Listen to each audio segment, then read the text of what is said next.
2021 के एंड में भी प्लानिंग करा था तुमने, लेकिन यही सोचकर छोड़ दिया कि यार इतने दिनों तक हार्डवर्क कौन करेगा। तुम्हें तो बहुत जल्दी सफलता चाहिए थी ना। जो टारगेट तुमने सेट किया था वो तो हफ्ते भर के अंदर तुम्हें पूरा करना था, इसीलिए छोड़ दिया तुमने। लेकिन अब बताओ, तुम्हें पछतावा हो रहा है कि नहीं कि यार थोड़ा थोड़ा ही किया होता, एक एक घंटे ही काम किया होता तो एक साल एंड होते होते अपनी मंजिल के बहुत करीब पहुंच चुका होता। ये पछतावा है कि नहीं कमेंट करके अभी बता दो। अगर है तो ये गलती दोबारा नहीं करनी है, क्योंकि मुझे पता है कि ये दर्द दुनिया का सबसे बड़ा दर्द है, पछतावा का दर्द जो तुम्हें अभी हो रहा है। क्या इस साल भी उसी तरह खुद को बेवकूफ बना के इस दर्द को झेलना चाहते हो, या एक अकम्प्लिशमेंट की फीलिंग लेना चाहते हो? 2023 के एंड में दोनों चुनाव में से एक करना होगा। तुम्हें मुश्किल लगा था हर रोज सपनों की तरफ आगे बढ़ने के लिए एफर्ट मारना। तुमने दोनों परिस्थितियों में कठिन को ही चुना है। तुम्हें क्या लगता है, तुमने अपने लक्ष्य को रास्ते में छोड़ दिया, हफ्ते भर एफर्ट मार के छोड़ दिया तो तुमने लाइफ आसान बना ली क्या? बिल्कुल नहीं। तुमने कठिन ही चुना है और तुम्हें हमेशा कठिन का ही चुनाव करना पड़ेगा। कैसे? तुमने उस हार्डवर्क से बचने के लिए अपने उस लक्ष्य को, अपने उस सपने को अधूरा ही छोड़ दिया, हफ्ते भर प्रयास करके ही छोड़ दिया। तो तुम्हारी लाइफ आसान हो गई क्या? आसान होती तो तुम अभी रिग्रेट नहीं कर रहे होते। ये भी तो लाइफ की कठिनता ही है ना।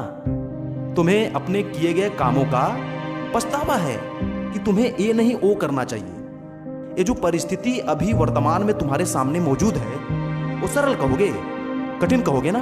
और कठिन है भी। तुमने जो अकम्प्लिशमेंट करने की सोची थी, अगर वो हो जाता तो आज की अपेक्षा तुम ज्यादा खुश होते, ज्यादा सुकून भरे जीवन जी रहे होते। ये भी सच्चाई है ना।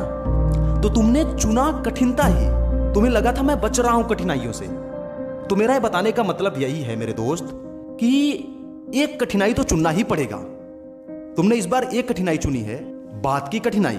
लेकिन अगर तुम शुरुआत की कठिनाई चुन लेते, हर रोज एफर्ट मारते रहने की कठिनाई को चुन लेते, तो आज तुम सुकून भरे सांस ले रहे होते। तुम बड़े ही उत्साह के साथ खुद से ये कह रहे होते कि यार साल तो खत्म होने वाला है, लेकिन मैं अपने लक्ष्य के करीब भी तो पहुंचने वाला हूं। मैं इतना आगे बढ़ चुका, पिछले साल की अपेक्षा मैंने इतना ग्रोथ ले लिया अपनी लाइफ में।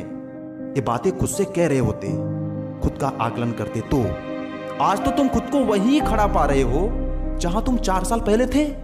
लोड आ रहा है ना दिमाग पे ये सोच के कि ये साल भी ऐसे ही निकल गया, तो फिर से लोड मत बढ़ाओ ना, फिर से उसी दिशा में जाने की तरफ मत बढ़ो ना।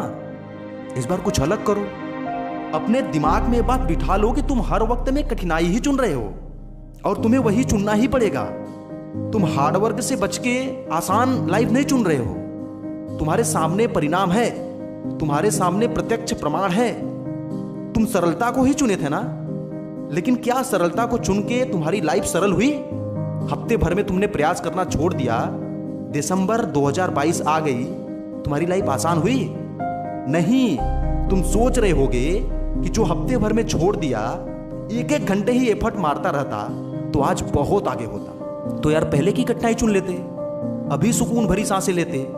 जिन लोगों ने पहले कठिनाई चुनी आज वो खुश हैं, आज वो प्लानिंग कर रहे हैं और बड़ी गोल अचीव करने की, और तुम केवल पछतावा कर रहे हो। सोचो ना, चालाकी तुम्हारी निकल गई। ध्यान से देखोगे तो खुद की बेवकूफी पे रोना आएगा कि हाँ यार मैं तो आसान चुन रहा था लेकिन पड़ गया मुश्किल में। तो मेरी बातों का सार यही है, तुम्हें समझाना यही चाहता हूं कि पहले की कठिनाई चुन लेना भाई। साल खत्म होने पे पछतावा से बेहतर है किसी अकम्प्लिशमेंट की फीलिंग लेना, किसी अचीवमेंट के लिए कॉन्फिडेंट फील करना कि आई हैव डन इट। उम्मीद है बातें समझ आ गई होंगी और वही करोगे जो तुम्हें सुकून दे, ना कि पछतावा, जो तुम्हें कॉन्फिडेंट बनाए, ना कि निराश। मेरी शुभकामनाएं हमेशा तुम्हारे साथ रहेंगी।